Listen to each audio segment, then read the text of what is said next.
Hey everyone, welcome back to my channel. Today I'm very excited to be doing my first ever Q&A. So I've been on YouTube for over a year and I've never actually done a Q&A get to know me, which I think is super strange because I swear it's like the first thing people do. So what I ended up doing, my phone is actually on charge right now, so I'm a bit restricted. So I got a lot of questions. Some of them are the same. Let's just start from the beginning. What is your full name? Okay, so my full name is Nicola Inga Scrooby, and I call myself Nicola Inga, usually not Scrooby, just because number one, I don't know, I feel kind of weird. Well, I've just completely screwed that because I'm telling the world my surname. When I was younger, in school, people used to tease me about my name and they would call me Nicola Finger Scroomy. That's what the boys would say. And it just did great on me a little bit, and I do like my name. Like Scrooby, I think people call me Scrubby and Scrubs all the time, which does annoy me because it is Scrooby, that's the pronunciation, but I'm gonna move on to the next topic. Where are you from? What is your heritage? So I am from Australia. I was born in Brisbane and I was raised a little bit in Sydney and then Noosa and then back to Brisbane. And my parents, like my dad is from Norway but grew up in Australia. Like his parents and family are from Norway. And then my mum is English, so she grew up in England, Sussex. How did you meet Mitch? God, we're going straight into Mitch questions. I already answered this on one of my stories, but I'll say it again. So Mitch and I were actually at a barbecue and I was dating his housemate. And no, it's not. I didn't cheat on the housemate or anything like that. It literally happened that I had been dating the housemate for about a month, and Mitch had a girlfriend at the time. The guy that I was dating organized like a get to know you barbecue with all his friends and me, and I got there and I remember, and I never immediately looked at Mitch and thought he was attractive, but what I was attracted to was that he actually came over to me and was the only one in the room that actually came over and asked how my day was. Just all these questions about myself. I mean, he said that he didn't like me. He was obsessed with his girlfriend at the time. But it was just his type of personality. He was actually wanted to hear what I had to say, which was really nice. And I remember thinking that I wasn't attracted to him, but sorry, Mitch. I wasn't attracted to him initially, but I thought, oh, what a really nice guy. Like, I hope I can have a boyfriend like that one day. Anyway, we both broke up with our partners at the time, and this was just completely random that we both did. And then I remember I was on Tinder one night and I was, you know, swiping, and I remember just swiping yes. And then we both like joked that we'd matched with one another. We were speaking over Tinder for a bit, and then it was like, oh look, I'm gonna get off this, like I don't like being on Tinder. And so I was a bit disappointed because I sort of thought, oh, I haven't really thought of that guy as like someone I'd date. But then, you know, when you start thinking about it, you're like, actually, it was a nice guy. So then I was kind of disappointed, but then the next day at work, I got a Facebook message from him and he'd added me and he had asked if he could take me out for dinner the next night. So yeah, it all started from there, and it wasn't all rosy, to be honest. Mitch broke up with me at one point. Month in, I was obsessed with him, and he broke up with me. He broke my heart for a little bit, but I was strong and didn't respond to any of his messages, and we ended up getting back together. I think that happens a lot in relationships. Like, I've spoken to a lot of people about this same scenario happening with men at a certain stage of their life. What do you think is the main factor of your recent acne struggles clearing? Gut cleanse, question mark.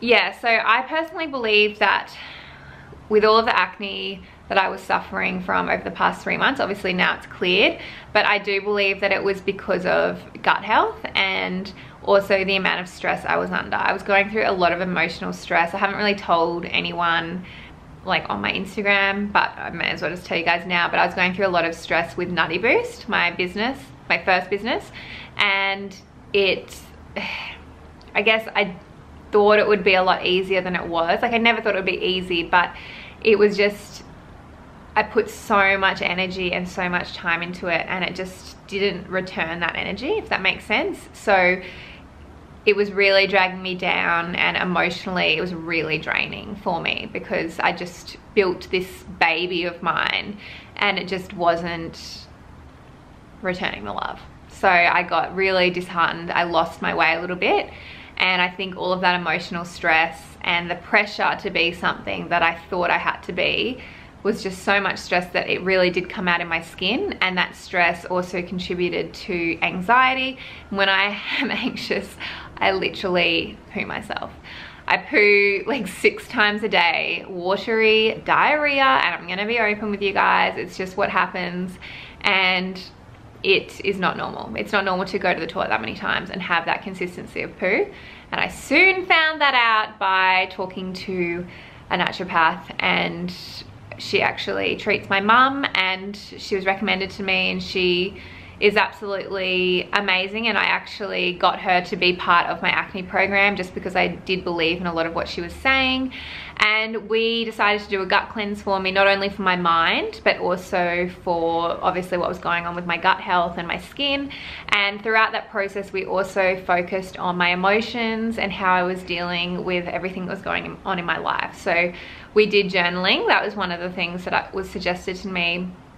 And really just accepting where I was in my life, and accepting things that had happened to me and things that weren't necessarily going well in my life at the time. And I think that confronting those issues, facing them, accepting them, and then also, you know, treating my body well and acknowledging that there was something not right in my body really definitely helped my skin. And being open and honest and transparent with yourself is honestly the best thing you can do for your health. It's really weird. It's weird that I always just thought that acne was because of, you know, diet and obviously other factors, but it's so much more than that. You know, it can really be emotional stress, whether you're in like a toxic relationship or you're in a job that you don't like.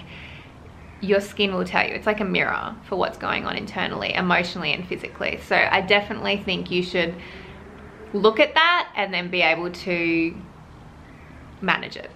I'm 19 and my skin has recently gotten really bad. What affordable products would you suggest? I've been using these products from Skinstitut. I do have them here because I just actually filmed a skincare and makeup routine with Janelle Dale for my upcoming acne project. Personally, I don't think $30 is expensive for a cleanser, $30 or $40, particularly if it's this size. So I use Skinstitut, and just to be safe, I would use the gentle cleanser. I do also use the Glycolic cleanser twice a week, so I mix it up between these two.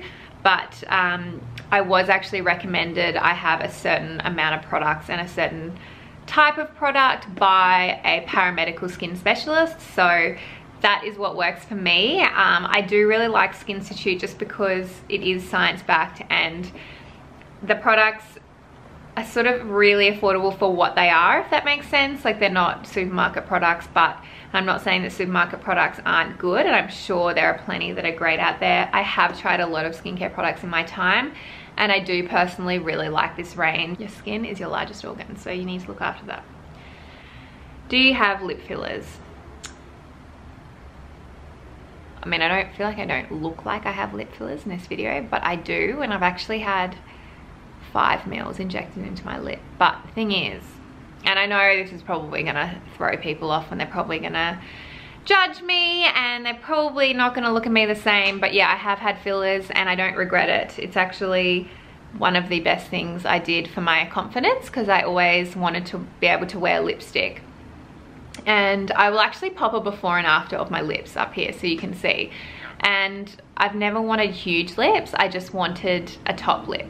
And I found that my top lip was just very flat. Like, when I smiled, I didn't have this. It was like, I don't know how to explain it, but I do not regret having filler. And I know that some people are totally against it, and I completely appreciate where you're coming from, but it's also my decision. And if it makes me feel good, just for me, it's not about Mitch, it's not about my best friend, it's not about social media. It's honestly, I've always wanted them, and I was always just afraid of having a needle put in my lip and like hitting an artery and all that sort of stuff. But you know, and I actually had lip fillers before Mitch became a cosmetic injector. So no, he does not inject me. I do go to B Clinic, which is where he works, because I trust the doctors there. But yeah, Mitch and people around me didn't have any influence over me. It was honestly something that I've wanted to do for myself for a while. And I don't regret it, and I still get them if I want a little top up, but I just don't go overboard because I don't want people to know that I have them, which not a lot of people like have known that I've had them until I tell people. So yeah. How often do you work out a week?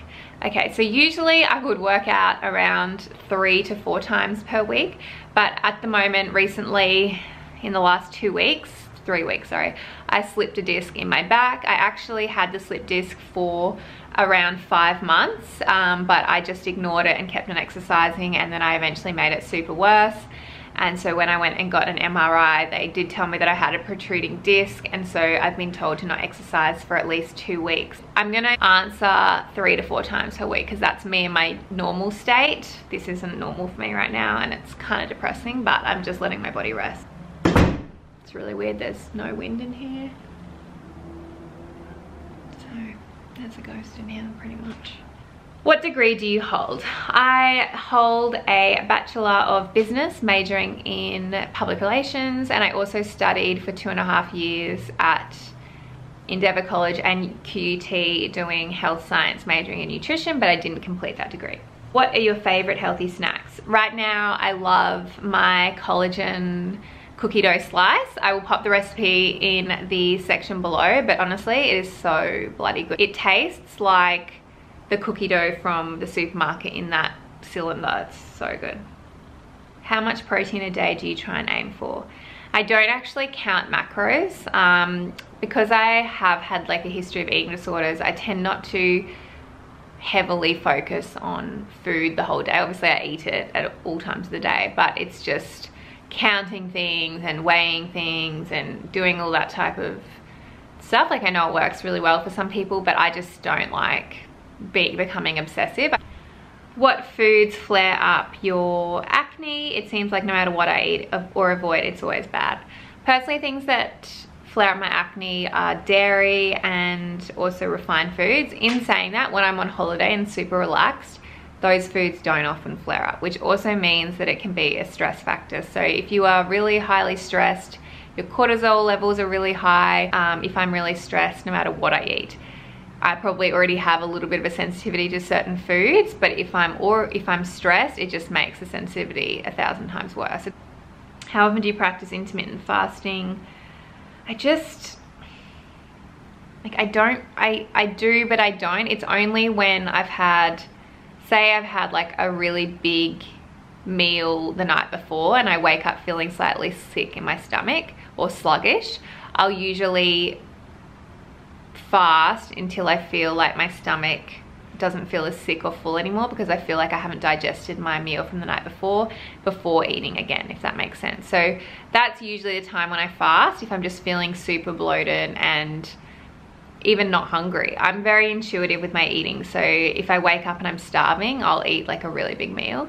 If I wake up and yeah, I have that bloated sick feeling and I feel like I'm still digesting, then I'll wait a few hours. Well, not a few, but like maybe 3 or 4 hours before I eat. What's your favorite product right now? My favorite product is Nutritional Yeast by Bragg's. It tastes like chicken salt and is amazing on potatoes. What's it like dating a doctor? I mean, it's good. I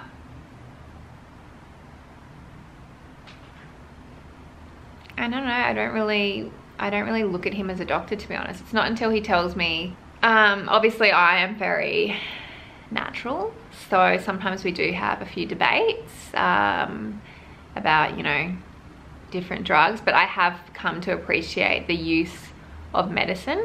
I think it has its purpose, and I think when I first met Mitch I was very anti-medicine, but I like treating things naturally, and also Mitch sees my side now, so he likes to treat a patient, you know, holistically, look at them holistically, but then if there does need to be medicine involved, then, you know, it's got a place for different people. So I think that's what it's like dating a doctor. It's, you know, if you have different opinions and everything, it's just accepting your partner's opinion and then having your own opinion as well.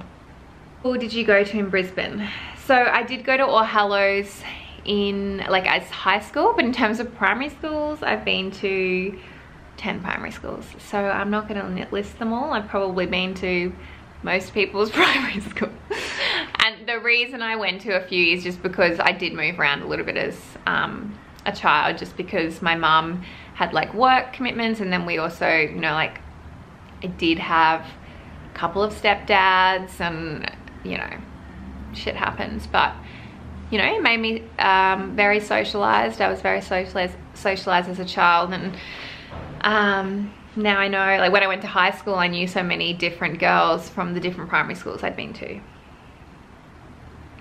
What helped you most to overcome your eating disorder and be okay with time alone? It was actually forcing myself to be alone with myself and not avoiding the time alone. Because I don't know if you guys know, but I posted something on my Instagram a while ago about how I used to be afraid of being alone, because with an eating disorder, especially if you have what I have, which was binge purchase disorder, when you first get the disorder, you want to be alone all the time because you want time to binge and purge in secrecy. So you're hiding the eating disorder from the people around you, so you want to be alone all the time. But then what happens is when you start to recover, you don't have anything to fill that time. So you feel really, really alone, and you also know you're at risk of doing what you don't want to do because you're trying to recover, if that makes sense. So suddenly you go from loving time alone to like being super afraid of someone leaving you and you being in this, you know, risky time of doing something to your health, which is, you know, binging and purging. So the way that I sort of got through it was a lot of CBT, cognitive behavioral therapy. I read a lot of books. I really focused on myself, so loving myself, you know, eating really well, eating to nourish my body, not for calories or anything like that. I you know, did things like go for really nice river walks. If I knew that I was going to be home all day by myself, I would plan things in advance. Maybe it was like coffee with a friend, or yeah, do a massive river loop walk, listening to my favorite music or my favorite podcast, or I would, you know, have a cup of tea or like watch my favorite episode of whatever. It's just finding things that fill your cup. That's what I like to use, fill your cup, and making sure that you include those things in your day every day, because it's just really important to look after yourself in a time where you're recovering. You just have to think of yourself as like a little baby that needs nurturing. You need to give yourself time, and you can't get angry at yourself if you screw up. Every day is a new day, and remember that every day is a new day. If something happens and you screw up and it's like the worst day, you know what the positive is? This is what my doctor said to me once. I remember going to her and I said, oh my God, I like spent the whole day vomiting the other day and I'm going off track and I'm so bad. And she goes, Nicola, you came to me 2 years ago and all you wanted to do was vomit. It was a good thing for you. And now you're telling me that you hate yourself because you vomited all day. She's like, do you not see the positive in that? That you actually can identify that what you've done is wrong and that you want to improve. And it's true. If you honestly feel bad when you do something like that, then that's so good, because it means you're recovering and that you know what you're doing is bad and you want to do something about it. So just remember that when you're in that position. Who designs all of your graphic design stuff? They're so talented. Well, that is my girl, Chloe Kemp. She is amazing. She's my graphic designer, and she honestly, it's like she's got my vision in her brain. It's like every time I ask her to do something, I don't even need to describe it. She just puts it on paper and makes it 1,000 times better, and I'm very lucky to have her working for the Unrefined. Do you like having American friends? Oh, this is a little Instagram friend that I have, and we always chat through Instagram Messenger. But really, have you been to the USA? No, I haven't. And I'm like, guys, I've always wanted to go to New York. I know that's just like the typical dream, but I believe I would love it. I'm the biggest city person. I mean, I love the beach, but if I live somewhere, I want it to be busy, and that's why I used to like Sydney when I lived there, because I just love the rush and I love walking outside, and I love Hong Kong. When I went to Hong Kong with my mum, I just love that people are just constantly up and about and busy. I love busyness, which is probably not good. Probably because I like cortisol levels too. Do you think getting skin treatments, peels, LED light, etc. is good? Yes, I do. I think every skin type is different, and you know, especially if you're acne prone, some skin treatments may work well for you, some treatments may not work as well for you as they may for someone else. I personally really love, what's it called, carbon laser, and I've been getting it at B Clinic, and I trialed it there. I was really scared to go and get treatments because I have had a lot of acne treatments in my time, from, you know, skin peels to vitamin A, retinol peels to, I haven't had dermapen, but I've had like microdermabrasion, and my skin just doesn't respond well to a lot of them, especially the really, like, the skin peels. It's just sometimes a bit too harsh for my skin, whereas the carbon laser just honestly works straight away. I'll put up actually before and after. This is like 10 hours difference. So the first photo is me 10 hours before I went for the facial, and then the second photo is 10 hours afterwards. Does that make sense? I don't know, you get it. You get what I'm saying. It's a 10-hour difference, and basically yeah, you can just see how much like the difference is. And I find that so what it does is it kills the bacteria that causes the acne on your face, so it just manages that acne. But of course I am into holistic healing with acne, so I think, you know, that type of treatment is great, but you have to sort of take a 3 to 5 pronged approach and focus on all different areas. What coffee do you drink? Is it just regular with almond milk? I drink a long black with a dash of almond milk. Okay guys, I still have heaps more questions, but unfortunately my camera is literally about to run out of battery, and I think my memory card is full as well. So I'm gonna wrap it up here. Thank you so much for sending through all of your questions. If you have any other questions, I will film a second Q&A, just because I literally didn't get through all of the questions. So please, yeah, comment in the section below. I hope you enjoyed getting to know me, and I will see you in my next YouTube video.